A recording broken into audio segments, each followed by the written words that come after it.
It was 2007. My parents were down in the south of France on holiday, and it was my father's birthday.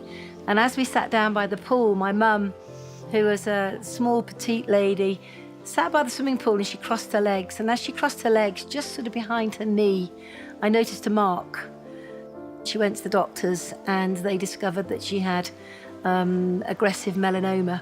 While she was in hospital, there were obviously the nurses on the ward looking after her. But one evening, a nurse arrived at the hospital who didn't even work there full time. And that was the night that a lady called Attilia came into my mother's life, but more importantly, into all of our family's lives. But sadly, Mum didn't make it. And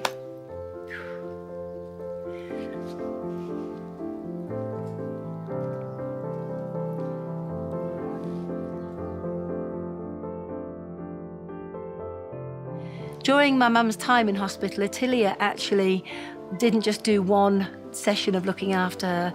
She was literally in there every day. In fact, she was in there looking after Mum even when her hours had finished. It was quite incredible, this bond that we saw happening right between our very eyes. And I have to tell you that Attilia was not from the UK. She was from Malawi. And my mum was so interested in her life, her culture, and even why she was in the UK.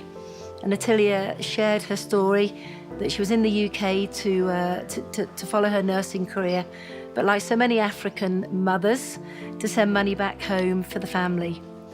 Mum was really interested about Attilia's village and what it was like to live in this little tiny country of Malawi. Typical of my mum, I guess, she said to Attilia, I'd love to help you, what is it you need in your village, what's important to you? And Attilia told her about the fact that there was no water. They were collecting water from the river, a river that was used for washing the clothes in, washing people in, the animals were drinking in it. You can imagine the state of the water. I was appalled. I remember going in to see Mum and she was really excited. And I said, what's happened? And she said, I'm going to raise the money to help build a water well. And from a hospital bed, literally over one weekend, she raised enough money. She asked me before she passed away if I would actually come to the village and officially give the water well to the villagers with her thanks for Attilia being such an angel in her life. And I think it was while I was here that I began to realise there was more than just a need for water. First thing that was very evident was that the women were struggling to have the maize ground. Now, maize is their staple diet. The women in the village were having to walk maybe 10, 15 kilometres to the nearest maize mill, which is a chore when you think they've got young families. A bag of maize on your head in the heat that you have down here is not a very exciting prospect. And so we discussed around the campfire one night the possibility of building a maize mill as well. And I guess we're really blessed in many ways because a lot of our team, a lot of the people that we work with, many of them knew my mum. And we set about the task of raising the funds and also us giving the money to be able to start that project and indeed finish it. There was one time that I was here and we were sitting on the steps of Attilia's and Chris's house, and it was just going dusk. And the kids, whenever we come to the village, literally surround us. And I thought, I know what, I'll sing them nursery rhymes. And I sang the first line of a well-known nursery rhyme. And to my utter amazement, they sang it back to me. And as we began to sing together, I noticed a little tiny boy sitting a little bit further away from the main group, all on his own. He must have been about 2 years old. And I said to Attilia, what's the matter with him? Why isn't he joining in? And she said, I think he's got malaria. And I said, what can we do about that? And she said, nothing. There's no medical centre here. There's no clinic. It's a long way to the main hospital, but we'll keep an eye on him. 2 days later, when I was due to go, John and I were packing up. John, my husband, was here with me as well. I asked after the small child, and Attilia looked at me in the eyes, and she just very quietly said, he didn't make it. I said, sorry? She said, he didn't make it, Jayne.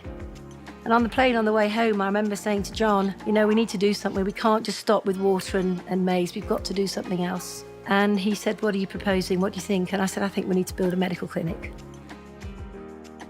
The week that we came over to open the clinic was a grand affair here. I mean, it went on for days. It was a good time. It was a time of gratitude. It was a time of love. It was a time of everybody feeling part of something greater than themselves.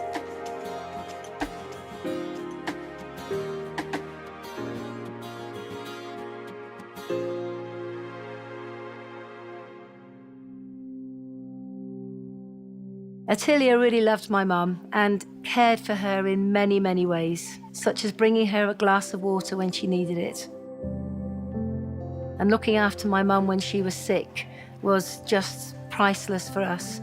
And as a result of that bond, those two women, in what was a pretty sad time, but those two women coming together and my mum picking up on Attilia's wish and then acting upon that has not only changed one person's lives, but changed the whole face of the village here and many, many hundreds of lives.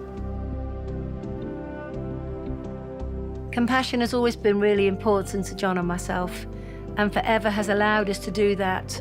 I am so glad that we made the decision to build a forever business. It's been life-changing in so many ways, not just our lives, but the lives of hundreds and hundreds and hundreds of others. My name's Jayne Leach. John and I believe in changing lives, even through the smallest of acts, and we are forever.